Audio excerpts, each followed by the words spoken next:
Sa pagluluto, naghiwa lang ako dyan ng kamatis, sibuyas, luya, siling haba, mustasa, bangus, miso at sinigang mixture.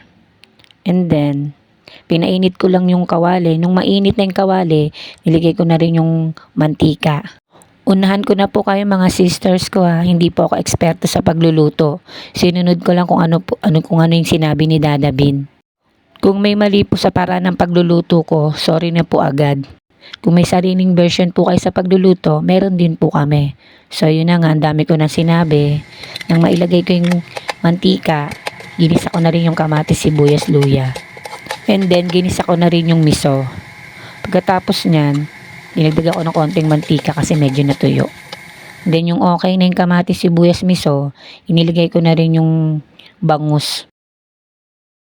And then, sinangkutsa ko siya sa patis. Pagkatapos, tinakpan ko na rin siya.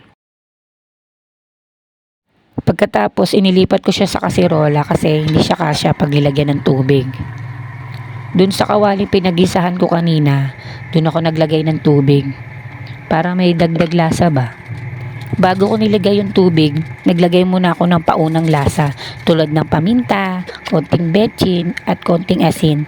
Dadagdagan ko na lang kung kulang. And then pagkatapos, nilagay ko na yung tubig galing sa kawali. Pagkatapos, dinagdagan ko lang siya ng konting tubig. Pagkatapos, inais-ais ko lang siya konti bago ko siya takpan. Babalikan ko yan ng ilang minuto. Pagkatapos ang ilang minuto, binalikan ko na rin siya. Tinikman ko siya kung okay na yung lasa niya. Medyo matabang kaya nagdagdag ako ng konting asin at konting betchin na rin. And then, nilagay ko na rin yung siling haba. And then, nagdagdag lang ako ng konting tubig bago ko siya takpan. Babalikan ko siya ng ilang minuto uli.